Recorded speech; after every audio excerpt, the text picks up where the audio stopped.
Hello, I'm Rebecca and welcome to this video. Today I will be reviewing the book Escape from Witchwood Hollow by Jordan Elizabeth. I got this book as a free PDF file in exchange for an honest review, and I really enjoyed this book. It's a witch book, but it's kind of different from how usual witch book goes. As our main character we have Honoria. Honoria have just moved with her brother and her aunt and uncle to a little small village town thing 3 hours out of New York City. It is October 2001 and her parents were killed in 9/11, and therefore her aunt and uncle decided to move away from New York to kind of get it at a distance. Honoria is having a hard time getting adjusted to the new life, and she's used to the big city and this is just way out in the country.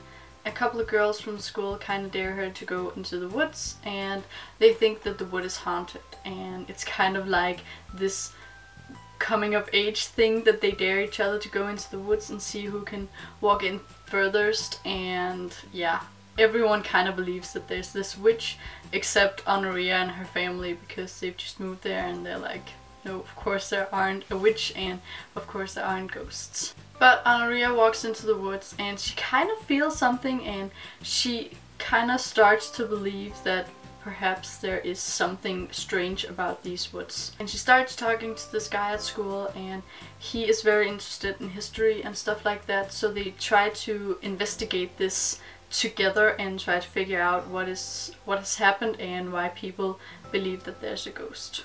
In the meantime, the reader kind of shifts from 2001 to different years.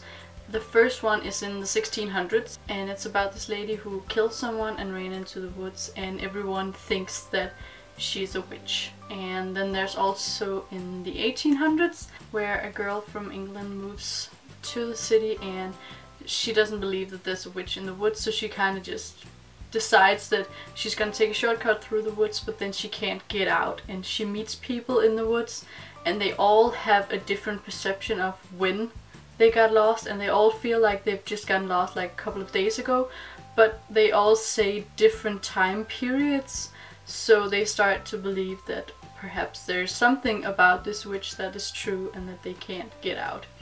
And that is about what I want to tell you about the story, because otherwise I'm afraid I'm gonna spoil you and I don't want to do that. But I really enjoyed it. It was nothing like I expected. When I was asked to review this, I just thought that yeah, it's gonna be a normal witch book and it's gonna be about someone who finds out that she's a witch and has to deal with that. But it wasn't at all, and I really enjoyed that. It's a very short book, I think 180 pages or something. But it was really good and really intriguing, and you really wanted to know what happened to these characters. It's not a scary book, it's more like a mystery. One of the things that I'm most impressed with is how quickly you just want to know what happens to these characters. Even though it's such a short book, you get very invested in them. I think Jordan Elizabeth did a great job with writing all the different time periods, and it was very easy to distinguish which time periods they were from and the way they talked to each other, and I really enjoyed that aspect of it. I've never read a book like this, but if you think that might be for you, I would definitely recommend you read it.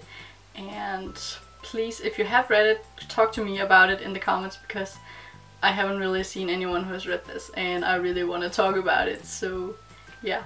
That was it for this video. I really hope you enjoyed it. If you did, please give it a thumbs up and subscribe, and hopefully I'll see you next time. Bye bye.